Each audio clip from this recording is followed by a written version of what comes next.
Un des objectifs principaux de l'analyse thermodynamique dans le cadre de l'ingénierie, c'est l'étude des machines thermodynamiques, ou ce qu'on a longtemps appelé en français les machines thermiques.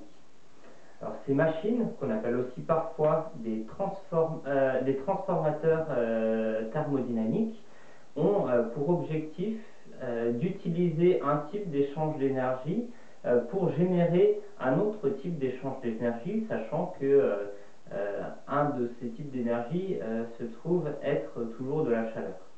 Alors on distingue surtout deux types de transformateurs ou de machines thermodynamiques.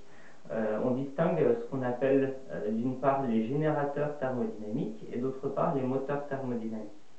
Alors pour ce qui est des générateurs ou récepteurs thermodynamiques, c'est un autre nom qui veut dire la même chose, ou parfois on dit même générateur thermique. Il s'agit d'une machine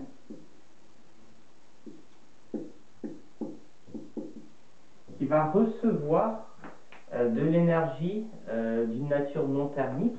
Alors le plus souvent, l'énergie que va recevoir la machine sera un travail ou une puissance technique mécanique qui sera reçue par cette machine. Et que va faire cette machine de ce travail? Elle va l'utiliser pour réaliser des transferts thermiques avec des sources de température différentes. Alors il faut maintenant définir ce que sont des sources. Ici, je vais tracer deux sources, respectivement une source chaude et une source froide. Alors, sources chaudes et froides sont définies comme étant chaudes ou froides l'une par rapport à l'autre. L'une a une température plus élevée que l'autre. La définition d'une source, qu'on appelle parfois aussi un puits de chaleur, c'est un système qui est suffisamment grand pour que peu importe les transferts thermiques qu'on a avec ce système, on puisse considérer la température de ces systèmes comme étant constante.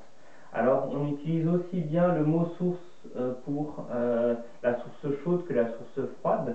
Le mot puits, on va généralement l'utiliser uniquement pour un système auquel on va donner de la chaleur, pas un système auquel on va en retirer. Donc dans le cadre d'un récepteur ou d'un générateur thermodynamique, l'objectif de cette machine, ça va être d'utiliser le travail qui est reçu afin d'extraire de la chaleur de la source froide et de donner de la chaleur à la source chaude. Alors quel type de machine est-ce qu'on peut représenter comme ça?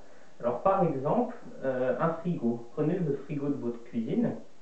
C'est une machine qui va recevoir une énergie. Alors si on prend la totalité du frigo, on va fournir de l'énergie électrique pour le fonctionnement de notre frigo. Si on parle uniquement du cœur du frigo, le cycle thermodynamique qu'on a au centre, par l'intermédiaire d'un moteur électrique, on va fournir à un compresseur un travail qui va être fourni sous forme de travail technique au fluide qui est dans le système. Donc on fournit un travail à la machine, et cette machine va échanger de la chaleur avec deux sources. La source froide, c'est l'intérieur de votre frigo. L'objectif, c'est de le refroidir pour le maintenir à cette température basse. La source chaude, ça sera votre cuisine elle-même par l'intermédiaire de l'échangeur qui est sur la face arrière de votre frigo.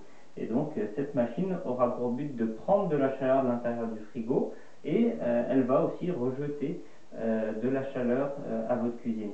On peut noter quand même que les échanges de chaleur ici avec la source froide et avec la source chaude, même en valeur absolue, ne sont pas considérés comme étant égaux l'un avec l'autre.